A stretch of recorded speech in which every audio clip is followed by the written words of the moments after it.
Good morning. Cheers, aka Padders. Oh, we got some coffee on our Blade 2 official comic adaptation. Let me get yourself some sips of that legal coffee drug. So, what you're looking at here. Always keep paper towels at your drawing table, guys. Especially us. We use a lot of ink, we use a lot of watercolor here. I thought this was trash. I bought this with my buddy Mark from All Straw Comics podcast, and he's such a good shopper for me. But I'm pretty sure he brought this to me, and I just threw it in my pile because he knows I compulsively buy comic book adaptations. It is a compulsion because I have like almost I feel like I have a near complete Marvel Comics run at this point of comic book adaptations. So I grabbed this, like months go by, and I sit down, and it's not the Tim Bradstreet. It's not the Tim Bradstreet cover, and I love what Tim does here with these wires. Like, I don't know why, it's weird. It works. It's kind of Blade like, not as sleek as, but it's a weird image. It's a weird image of Blade. And I always thought like the biggest conversation about this would be the cover. Because we know Bradstreet. We know him from Punisher, the Punisher Max series. Became a perennial cover artist of this time. But, his Punisher work really put him on the map. But he's also photographic heavy. He's heavy with the photographs. But it doesn't matter because we like his end result. And if Tim Bradstreet is like an ink version of Alex Ross, like Tim is to ink as Alex Ross is to watercolor or gouache. So we got the glaives here. A lot of the stuff we see from the first movie. Then I cracked it open, and it's page 2 that I saw. Right, we have the recap where Blade finds Whistler, and he gives Whistler the gun to shoot himself. Blade walks out, blame, right? Goodbye, old man. Like, that's right. That's a lot of the things we remember. But here, the hospital scene with Novak, where like this homeless dude is like all up on him. And I don't know why. The drawing of this nurse, the camera's like underneath here. We pull it back. We see them. They're going through the door. But he pulls it down and kind of like back again, worm's eye view. And I said to myself, and it's like here, just the texture for the wall and the tiles, like the shadows underneath the papers on the wall. I said to myself, I'm like, I think we got something here. And I was right. And we all know the scene. And if you guys want a real test of true geek knowledge, at any given time, you should be able to tell me all the members of the Wolfpack. Like, you should not even be able to think about it. You should also be able to do that with the Colonial Marines from Aliens, and every single Top Gun call sign. Those are 3. If you're a true film buff, you should be able to do those 3 things without question. But yeah, this is the revelation of of Novak here. So a lot of times, like, these guys like work off of a script, but it's like a script of the movie script. So they might have like a couple production photos and things to go off of, but like the motion, because we know how this scene goes, right? Like it ends with Novak's mouth like opening into like the uber vampire, right? Because he's a vampire of vampires. But like this shot here, again, like this is hard to pull off. The girl's like screaming, he's right for the neck, and this reveals like the true threat of the vampires. So now, we're all in on the plot. They have to recruit Blade to track down Novak, before he kills all the vampires, and it's still the fate of humanity hangs in the balance. I mean, we go back here to that scene in like Russia or Moscow. I mean, here too, like look, he draws Blade's glaive, right? I call these glaives. Maybe they're both glaives. I don't know. Runes. These are runes. That's a glaive. That chops that dude's head right off. And we know this guy, right? This is the guy that bookends the movie. But look, when he finds like the blood lab, right? And he rescues Whistler. Like really cool. Like guys, like here, like where he's just like unplugging him. He's like slashing the cords. But they're like, I love that they're like cyberpunk anime cords. So who drew this? Let's get into Alberto Ponticelli. Steve Gerber wrote this, right? We know him. Blade Legacy. So Alberto, I believe he's still out there. I believe he has an Insta. And then from there, we get into the introduction of what? Scruff. Later, Walking Dead fame. But what a cool panel here. Scud underneath the car. Blade and Whistler entering. All the hanging cables. Do a little bit of a flashback. So there's one aspect of the script that I believe is not in the movie. And I think that there's a setup for it. I want to show you guys that when we get there, but it's towards the end. But one of the things I like about adaptations, we even see things that they're not exactly cutscenes, but they're like written scenes that maybe almost made it into the movie. And sometimes these things are not even shot. It's good to see where the mind of the production is sometimes. And then we have like the Blood Pack here, right? Two members of the Blood Pack. They test Blade. They shut off his power, and Blade needs to fight our two guys right here, which are Assad and I always forget the girl's name. Nisa.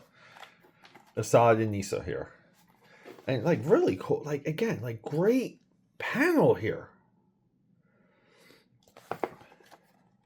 So then they take him to the vampire headquarters. And again, too, like, really cool. I mean, like, there were things that we saw in Blade 2 that you just said to yourself, you're like, man, like, this is, like, the sequel we wanted. And I know there was a stretch where so many people confused Blade 2 for Blade 1. They would talk about Blade being a great movie, and they would talk about Blade 2. And, what? Demon Ascus? This is our vampire lord. And please forgive me if I get any of the names wrong, because we do these off the cusp sometimes. Blade getting some of the injections. But again, like, he's really good with these background wires. And I think the paneling has like framing and movement. Flow, if you will. I hate that term. Here's a Blood Pack. Priest, Chupa, Lithhammer, Snowman, Valrine Reinhardt, who's Ron Perlman. Don't follow him on Twitter. That guy is a loon. But again, like, look at this pose in the background of Lithhammer. So they go to Club Hell. Another vampire sex club. This is such a great scene, too. I love the music for this scene. Excuse me. Scud gets attacked in the vein. This is where you see he's got, like, UV lights. And a lot of these sequences, like, they're bigger, they're more grand when we see them. But, you know, again, the artist interpreting them for a comic book page is different than what we get in the movie sometimes. And then the Blood Pack just like rips through the crowd, just starts blasting all these evil vampires. Priest here. he gets it. The pre-scene too, so much more dramatic. And then Blade confronts Novak, and like this is where sometimes like when you but this is like this right here, like right, like he's on like a wireless mic, like this is Snowman here. Like Snowman does the great move where he he has his sword sheaths and he throws it onto the vampire, and the vampire grabs it, and then he like unsheaths the sword, like really cool stuff.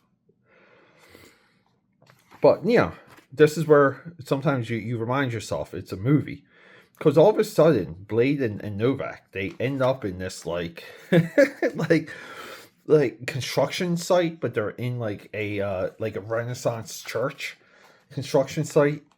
And this is where like you see the two power sets, like it's eye versus eye type stuff, which is one of the songs from the Blade soundtrack, also one of the great movie soundtracks. But again, like he's like, like not perfect here, but really nice here.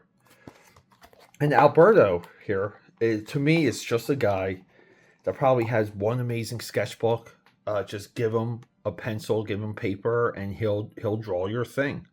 So this is that scene I was talking about. So we get to, right, Novak's going to start attack. He's going to come for his father. But isn't this cool? Like the father has his human heart in this like floating formaldehyde case, and it looks like it's right supposed to be a living, beating heart.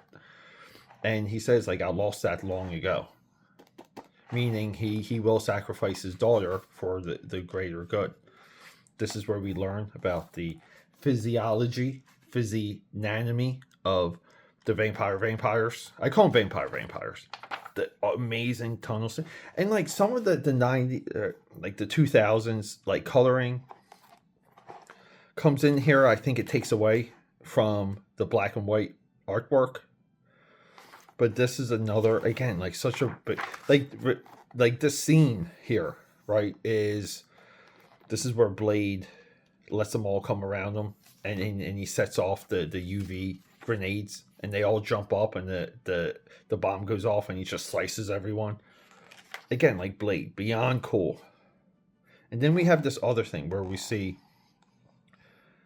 he's trying to, here they kind of just have him, they have all the fetuses, and like, it's like, it just looks like it's like an oven or something. But like we get it. But yeah, like the set design, or the prop design for like the fetus chambers, if you will, way more cooler. But again, like you draw, like sometimes you have to use your imagination when you interpret what's in these scripts. This is where Blade checks Reinhardt. But again, too, like this, where they're going to drain Blade's blood. Right, and this is essentially like two panels, but he designed it so that it's a bigger image. Really smart stuff. But this is one of the best illustrated adaptations, I think, of all time. This is a top 10 adaptation.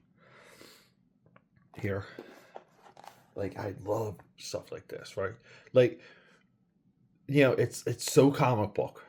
Just the way he drew that blood popping. But even here, like Whistler just like booting Reinhardt right underneath the chin. Like really cool stuff, guys. But I thought this, I never cracked it open.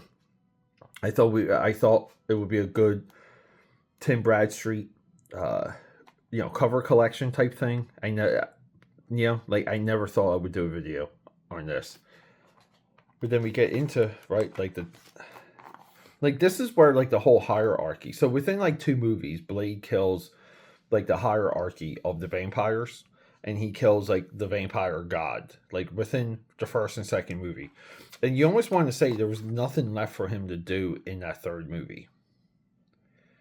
See, and this is such a great scene too, where he brings Nisa,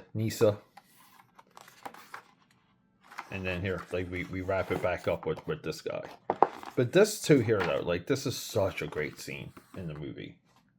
I think the colorists here like captured the effect of the vampires dying in sunlight.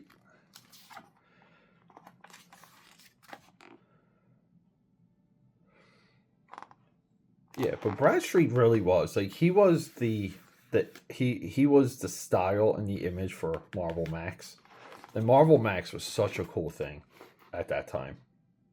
The Blade 2 soundtrack, guys. Like the Blade 2, go if you have Spotify, track down just subscribe to the Blade 2 soundtrack. It is beyond awesome. Really good stuff there, guys. Really good stuff.